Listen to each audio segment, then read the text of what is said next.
Hello viewers, you welcome to another news hour on Jamano Media and Products.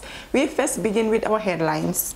United Democratic Party to back independent candidate in the Busumbala constituency. Sabali's appeal dismissed. Court denies cause of the Independent Electoral Commission. Man in court in Scotland for impersonating Citizens Alliance Dr. Cisse. Those were the headlines. We now have the news in detail.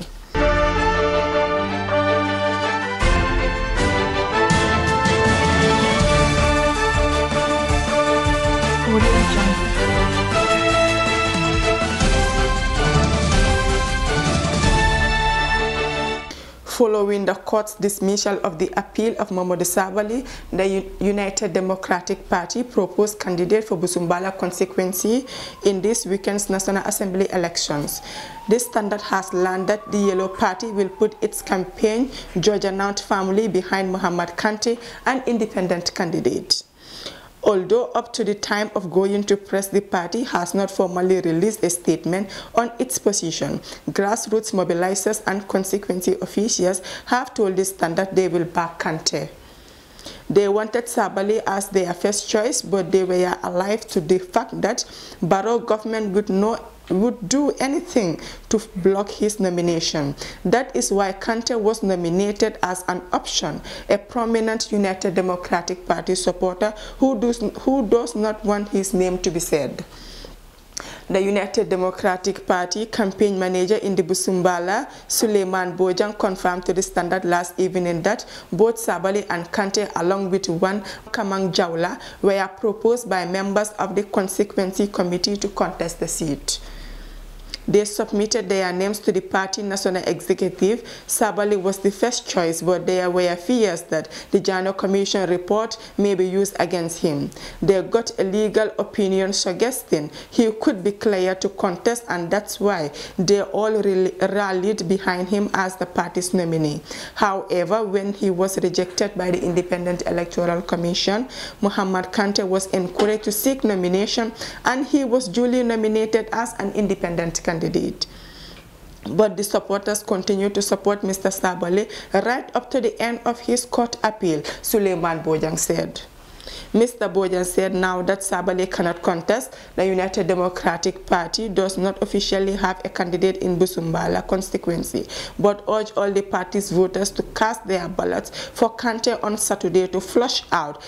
When contacted by the Standard last night, Mr. Kante said he represents people who do not want to see another 5 years of Sekou Bajaju as their representative. That would be a disaster, and in order to avoid that, all United Democratic Party supporters must now vote for Kante. Mr. Kante, a law graduate, was a chief superintendent of police and was made director of intelligence at State House after Adama Barrow assumed the presidency. In June 2018, he was deployed to police headquarters as Deputy Commissioner of Prosecution.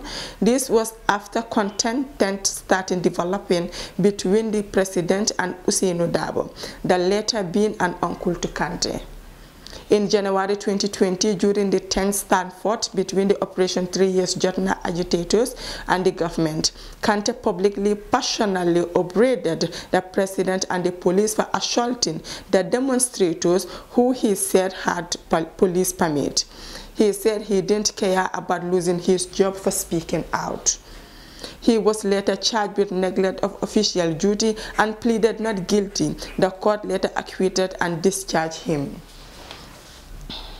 The High Court in Banjul on Friday ruled that the Independent Electoral Commission was right to dismiss nomination papers of Momodu Sabali, the United Democratic Party aspirant for Busumbala constituency, for the National Assembly elections. Although the court dismissed his appeal, it denied the commission's request for him to pay legal costs. Sabali went to the court and asked it to squash the decision of the Electoral Commission in rejecting his nomination, and also prayed to the court to compel the commission to accept his nomination appeals. The Independent Electoral Commission said it rejected Mr. Sabali's papers on the grounds that a commission of inquiry made adverse findings against him and asked for him to be banned from holding public office, which recommendation the government accepted in the subsequently released white paper. In a 40-minute ruling, Justice F.A. Achimbonga stated that he agreed with the decision of the Independent Electoral Commission in rejecting Sabali's nomination and that it was in accordance with the law.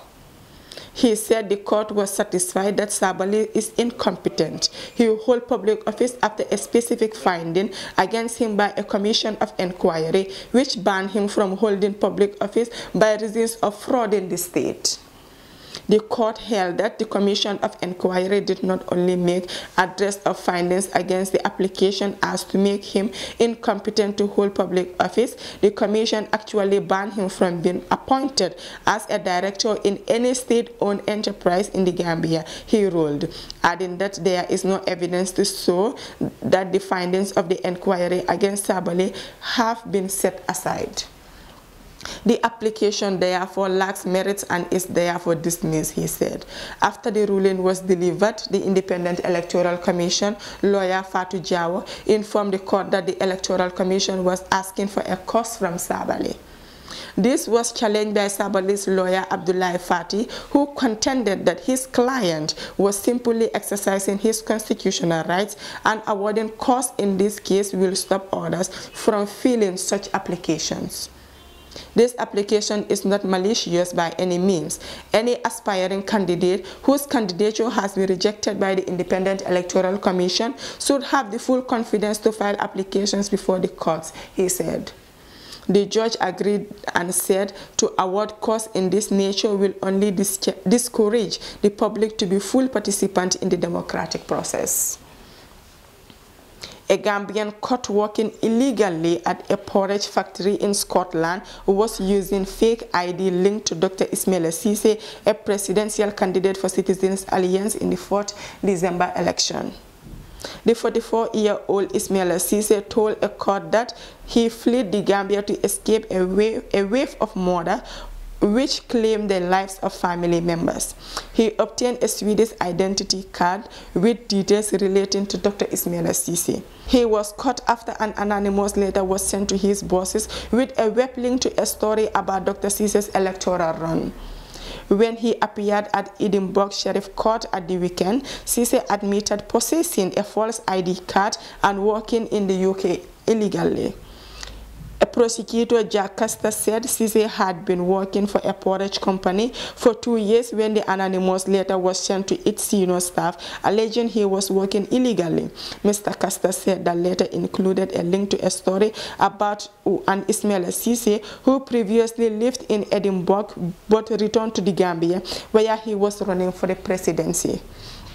The court had Ceesay was called in by his employers to discuss the letter's content. Mr. Custer said during the conversation he admitted that the allegations were true.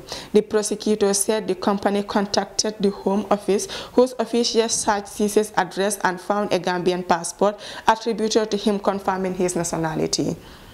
Arrested by police and taken to the city's St. Leonard station, officers asked Ceesay if he was Swedish. He replied, "No, I am not a Swedish."